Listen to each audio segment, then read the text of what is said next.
Katherine Templar is the co-founder of Kinder Studios, an interdisciplinary mind, an experienced knowledge broker and reality hacker, in her own words.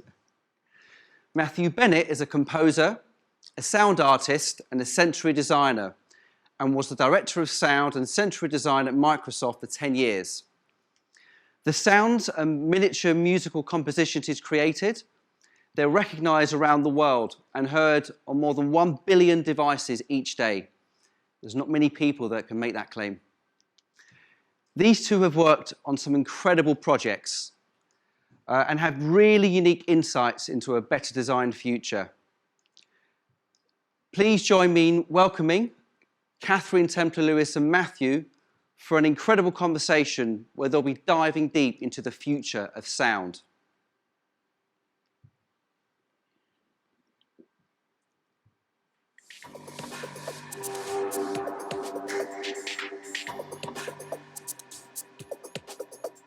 So I get off stage.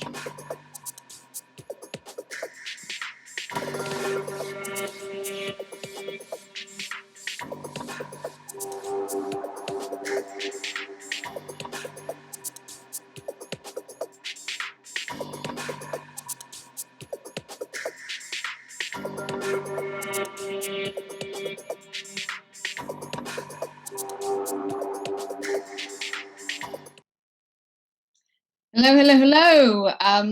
Jimmy, thank you. That was such a lovely introduction. And I'm sorry I can't be in the studio with you today.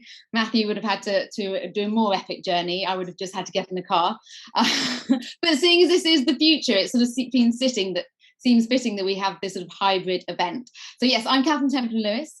I am many things, but I'm the co-founder mainly of a studio called Kinder Studios, as Jimmy said, with my co-founder who is somewhere in the ether with us, I'm not sure where, Robin Landau, and we explore the impact of all different multisensory environments, sound, art, all sorts of things on the human body and brain. And so because the future really is sound and a lot of our projects are heading in that direction, it is an absolute honor to be sitting here today with Matthew. I was going to try and explain all that Matthew does before we start this discussion about the future of sound, but actually I just won't do it justice. So Matthew, would you like to introduce yourself and welcome?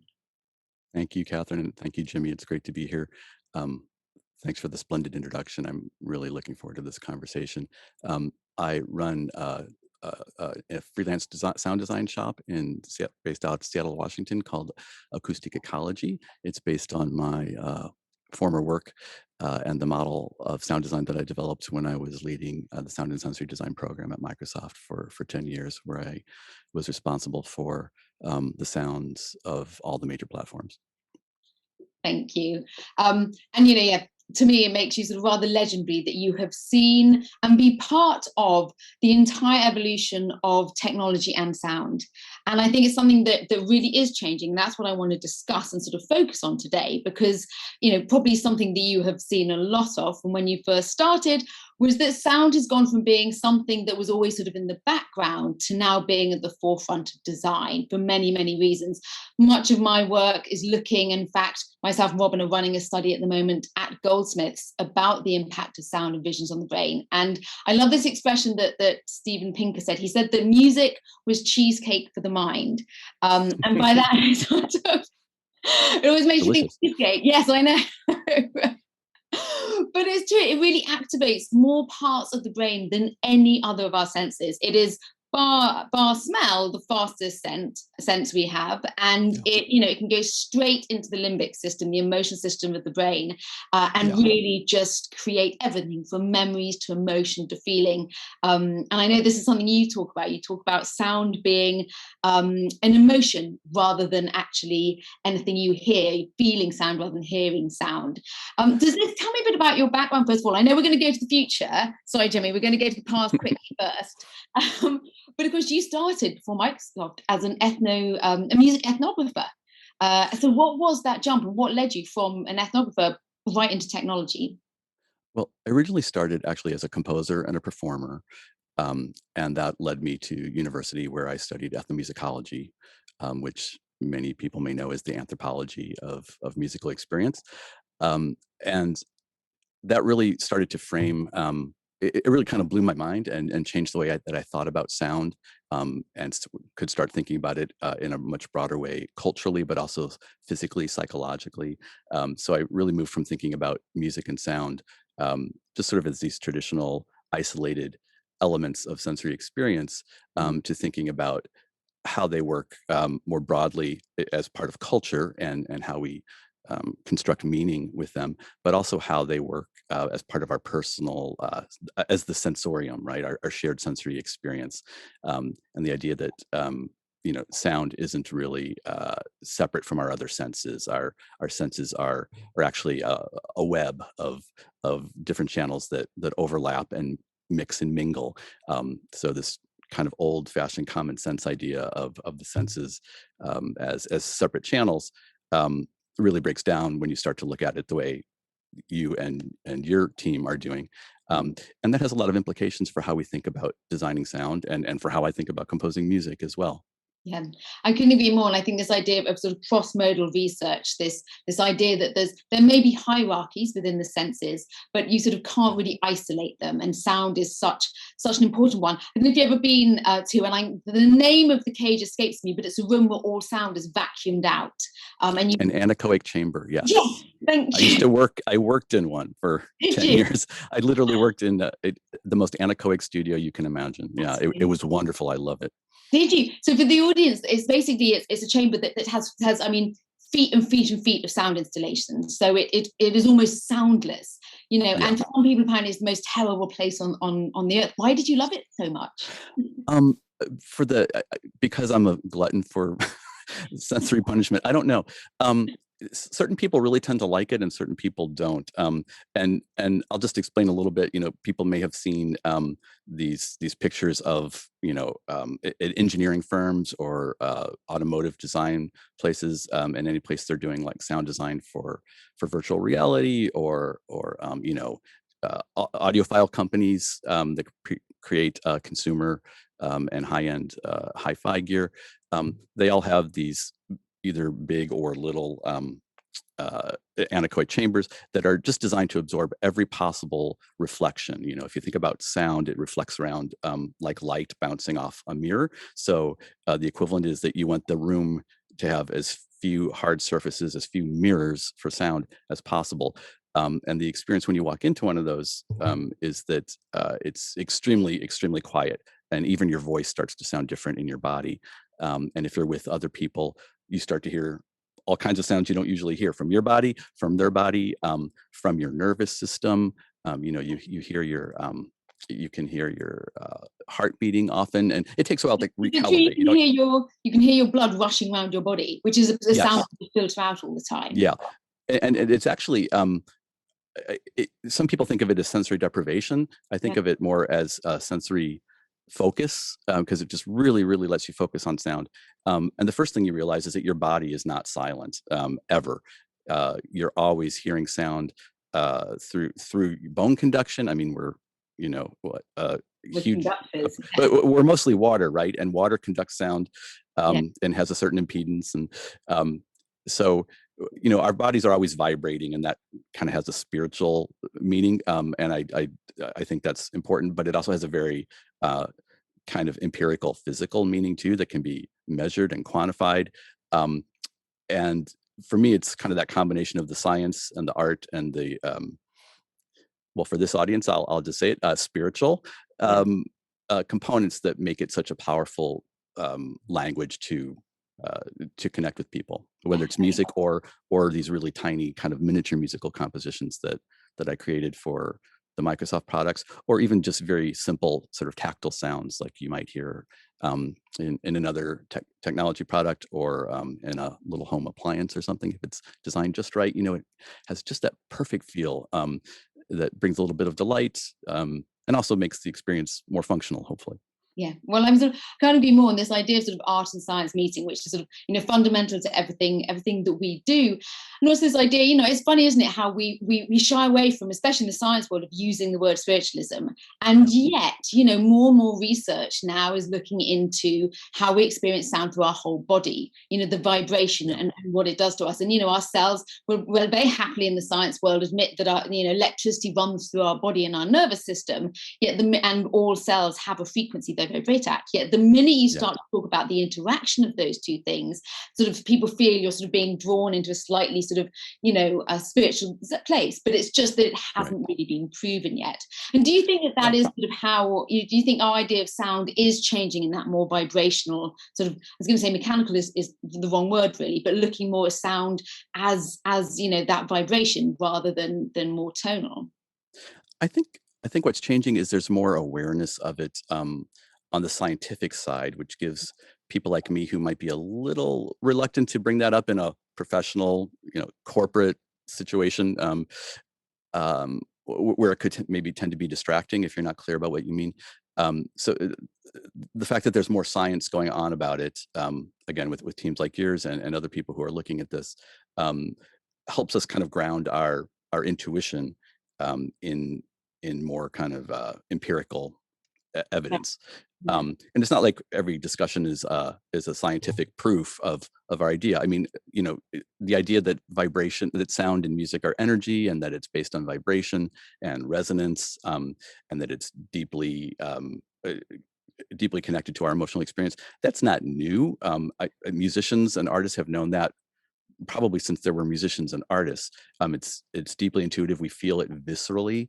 Um, but it's so incredibly rich, and like you said, it involves so many parts of the brain and the body, and I'll just say this, the soul as well, which, you know, I think of our bodies as being ensouled. I think of our souls as being embodied, and there's a lot of scientific evidence for that too, and that kind of model of the way things work.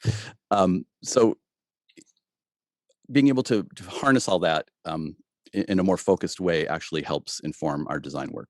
Yeah, and I love that you bring that word embodied up, which you hear more and more now. And, you know, this idea that actually, you know, we sense the world. Our brain is actually, it's just, you know, we're not all really sitting here in the room. You know, the room is really in our brain right now. And actually our only way we interact with the world is through our body. And so, you know, our bodies are hearing in a way, and our brain is then interpreting it and meaning making around it, which I think is sort of really interesting. You know, and I suppose you've had this privileged position in a way that you've seen how technology has influenced this, and sort of your work at Microsoft. Has it, you know, how is your relationship with Microsoft and technology, and this idea about, you know, originally, if we're honest, technology was trying to use sound to hijack our attention. You know, that's what was happening. And now there has been this shift to think about how can we actually have sounds that, for example, you know, promote our well-being. At Kind of Studios, we've been working with some sound artists to look at sort of very short sound bursts of sort of 3 notes, but made up with synthesized sounds that's very novel, which is something very new. We have sounds that never existed in the world before, and whether that could sort of help us produce alpha waves in the brain and unlock creativity. And is this the sort of the direction that your work has taken? And what is, because you've just launched a whole new thing for Microsoft. What is that? If you're allowed to talk about it. I don't know if it's launched yet. Yeah, well, I can talk about the most recent public work that I've done for Microsoft. And just to be clear, I don't work for Microsoft now. I'm not an official employee. I left the company earlier this year to start my own sign firm.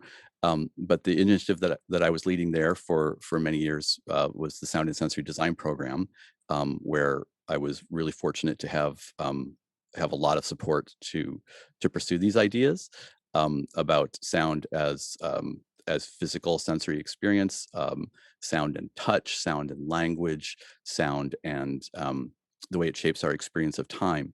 And I got to do some kind of theoretical stuff and sort of philosophical thinking, but I also had the biggest lab in the world to actually make that practical and try that out in applied ways, which was kind of daunting and extremely humbling. You know, if you make a mistake on a little tiny window sound, it's going to be heard billions of times, and you're going to know that you made a mistake, and people are going to let you know.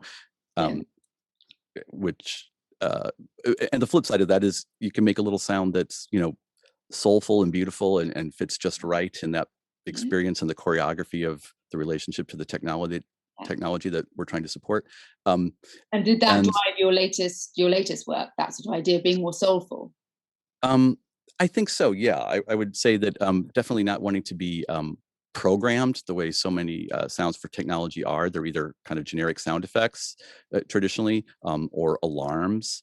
We can talk about that in a second, or something that just sounds very programmed and stiff.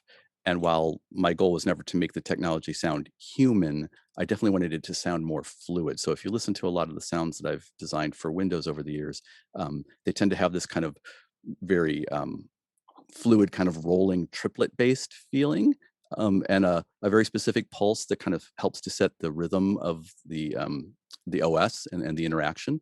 And interestingly, with the most recent sounds for Windows 11 that have just been announced and are starting to be released now, I just noticed the other day that those sounds are actually a little bit faster than the Windows 10 sounds. So the Windows 10 sounds, as we were creating them, felt appropriate, 6 or 7 years ago, and felt fluid and responsive and quick, without being too fast. In 2015, 2016, and over the years they started to feel a little more like they were creating resistance. When I'd sit and really go through the interactions a lot and watch other people do that and just kind of listen to the overall choreography of people's lives and their relationship to technology. And what we realize is that the tempo has actually increased. The way that we interact with technology has become faster, for better or worse, and more fluid. So these sounds, the newest sounds for Windows 11 are more concise. They're shorter, but they still feel fluid and harmonious and have a certain resonance. But what I will say is that they're all designed as I don't want to say a critique of, but a response to more traditional sound design that you kind of referred to, where it's kind of an alarm-based paradigm that really goes back to the early days of mobile technology, where devices couldn't produce a very wide range of sounds. And it was much more of an alarm-based model at that time that made sense. The technology wasn't part of our bodies, essentially the way it is now. Your phone, which didn't even have a browser on it, might be in the other room, or it might be in your backpack or your purse or something. So, if something was happening and you were getting a call, remember phone calls, you actually wanted to respond and hear that, and be able to know. So that whole paradigm has changed, right? I mean, our relationship to technology is totally different. Our phones are with us all the time, more than our clothes, right? We change our clothes more than we change our devices, hopefully. And that has all kinds of implications. Most people, I think, at least in the Western world and in developed countries and urban areas where we have access to the latest technology, feel a little almost naked if we're without our devices. It's actually a sensory thing. It's like this phantom limb thing. You're kind of missing a part of you, and you start to reach for it, or it can be very disconcerting to be without your device, especially if you're in a situation where you rely on it for connecting with people. We've outsourced so much of our brain. So our phone is just an outsourcing. It's a hard drive for our memory now. It's our connection across the airways to people. Right. And we've unloaded a lot of that cognitive function and, like you said, memory and processing to the phone. Maps are a great example. There's some studies showing that people's ability to navigate in space, urban spaces, has declined because now we just rely on the maps so much. And the mapping is a great technology, right? And I love to design sounds that help with that. I sort of wonder if there's a step sort of in the future where sort of we'll just start to integrate the technology into ourselves. So the map would be a sort of spreadsheet on our arm, and maybe we won't need the sound alarm there, or there'll be other ways of alerting us, sort of vibrational and haptics and things like that. Yeah. I actually worked on one of my favorite projects at Microsoft that wasn't one of the big platforms. Is a smaller platform for audio-based kind of audio reality wayfinding. So for visually impaired and blind people, to basically have a map of the world built in sound. And it's out there. You can find it if you search for Microsoft Soundscape. It's a really, really interesting project. It's been commercially released. And basically using sound and beacons as audio beacons as a way to guide people through complex environments without injury. Yeah, I think that's an amazing sort of use of sound in a way that we haven't, we're only just starting to explore that sort of accessibility and the well-being. And actually, I want to come back to that, especially because I know we and you've had a long chat before about hospitals, which is both the sort of a thing very much on our mind. But I just wanted to go back to that point that you made about time. And in fact, a musician said to me just a few days ago, music is a celebration of time. And there's a physicist called Carlo Rovelli who talks a lot about this. He's one of my sort of heroes in the world of quantum physics, in that we actually, rather than music playing to our time, in a way, we get a lot of our sense of time from music. And, is it the old telephone? Talking about telephone days, used to ring in 4/5. So there'd be sort of 4 consecutive rings and then an extra long pause before the 5th one. So that you would actually sort of, because we're pattern recognizing in our brains all the time, we'd hear the pattern, then there'd be a gap for the 5th ring, and that would get our attention. I think we see these amazing sort of ways technology has interacted with culture and meaning. I mean, I found out the other day that all orchestras tune to 440 hertz, and I just assumed that was, why wouldn't all orchestras do that? But apparently it was the frequency put out late night by the BBC after they stopped sort of playing broadcasts. And so it was the first globally accessible sound that was universal for everybody.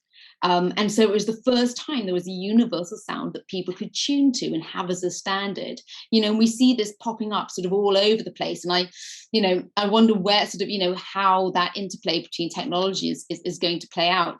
But the one thing that I do know, a lot of our work and your work absolutely has been looking at, there's been a huge realization about the negative impact of sound that was called noise terrorism. And I always think someone from the future will come back and be like, oh God, this world's so noisy with cars and traffic.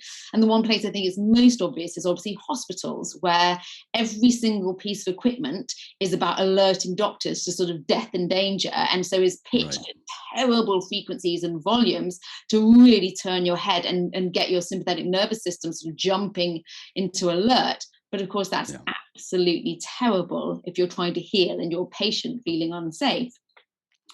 I mean, I don't know whether any of your work is sort of bounced off those themes of how can we actually almost heal people with sound, or provide environments that are conducive to healing. I think, wow, that's a great analogy. The soundscape of the hospital is sort of like a microcosm of how I see the broader soundscape of technology, global soundscape of technology, in that, as you said, it is traditionally very alarm-based, ironically in a situation that is supposed to be for promoting health and well-being and good outcomes, right? The sounds actually, and there's all kinds of research about this right now, in the last probably 5 years, the sounds actually contribute to negative outcomes. A patient can't sleep through the night, so they can't rest and heal because the sounds are going the whole time. Nurses get this thing called alarm fatigue, which I think we all get with technology in a little broader, less formal sense, but they actually get a very kind of clinical experience of alarm fatigue, where they literally start to tune out the alarms because they can't attend to every single alarm. And so often the alarms are not really communicating meaningful information that they need to act on. So there have been instances of nurses, of healthcare practitioners missing important alarms, and people being, I believe, even dying in extreme cases because of the design. That's a sound design problem. Sound design just contributed to a very bad outcome, right? And even if it's not that extreme, anybody in that environment, whether you're trying to work as a healthcare provider, or you're a patient, or a family member with a patient, everybody becomes experiences more anxiety and becomes more stressed out by the constant sound around us. And the way sound and noise pollution work, as I'm sure you know, is that your body your mind kind of puts it in the background and tunes it out after a while if it's constant, but it's always there. It's like having some oxygen taken out of your air and having to breathe Yeah, you having to work harder to can't breathe. turn your ears off, can you? I always remind people, like, day and night, we're always listening. There's literally nothing we can do about it.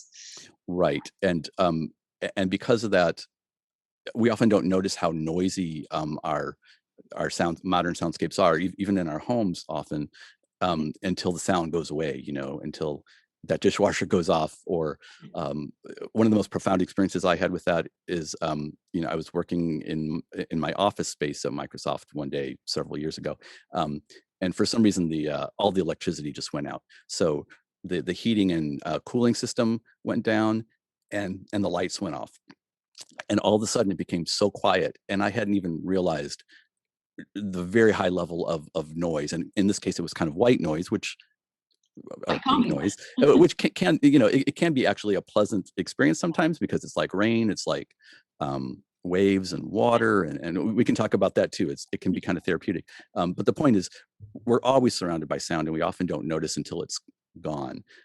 So I started to say a little earlier that I sort of view my work as a response to the alarm-based model of sound design, of which healthcare soundscapes are an extreme example. But we all are kind of experiencing that in technology more broadly, coming back from those early days of mobile that I talked about. But alarm-based models that seek to capture our attention, and want to be sure that they alert us or distract us or hijack our attention, as you said before. Those are still very prevalent, and I'd say over the last 15 years they've been the predominant model. And luckily, I think in the last few years there's been a very conscious response from many sound designers to create sounds that are that first do no harm, right? That they don't hijack that our fight or flight response, that reflex that we're all hardwired to have to loud and unexpected sounds. Raises cortisol, obviously creates a lot of anxiety, and has long-term health implications. Yeah, I mean, and they can actually heal that, help to heal those sensory ruptures created by our relationship to technology. I think I imagine the right kinds of harmonious, kind of beautiful, soulful, resonant sounds actually being kind of soothing, or like these little moments of little pools of time, little tiny poems that can give us a little moment to reflect and integrate experience, rather than just kind of forcing us in a very fast rhythm onto the next experience, so we can't even really think about the people who are on the other end of that technology. I mean, it's amazing, isn't it, that stillness is such a rare thing these days. And like, it's interesting that your sounds are sort of speeding up, they're speeding tempos up, and we are sort of speeding up. And, and in the last sort of 5 minutes, so it'd be interesting to look sort of how far into the future we can see. Now, of course, we get, obviously, as you said, creating soundscapes that can help us and heal us. We now see things like the Sound Indices project at UCL looking to map city sounds rather than just noise reduction. What about noise curation? How can we work with designers to have spaces that create these positive things? And also, cars is a great one, where with the noise of engines gone, there's this opportunity, because obviously people keep getting hit by silent cars, to create sort of pleasant sounds that they could give out. What would that mean? And in the car, could you have a sound that prepared you for your meeting as you were driven by the robotic car?